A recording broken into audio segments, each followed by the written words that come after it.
When students talk about and confuse the WorkX requirement with eligibility versus charter, so when you are appearing for the CFA level 1 exam, registering for the level 1 exams, you're either a graduate or an undergraduate in the final or the previous year, as in 2 years before graduation, etc. Details are discussed in the eligibility lecture.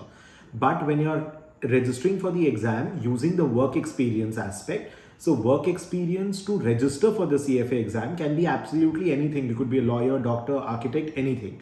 When you're looking for the charter details, as in after completing the 3 levels, when you submit your work experience to get the charter, in that case, the work experience has to be related to finance.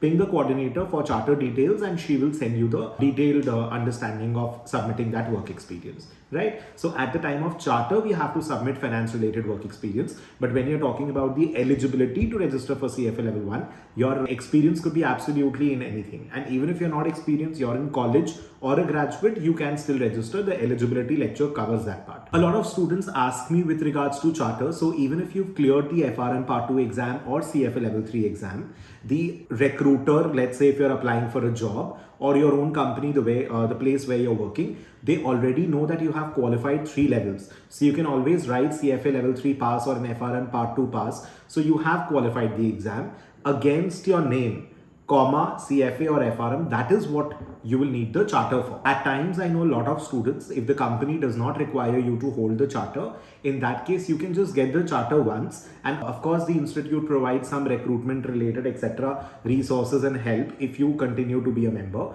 But a lot of students do not pay for that membership fee on a per annum basis, but they can always write that they are CFA level 3 pass or an FRM Part 2 pass on their resume.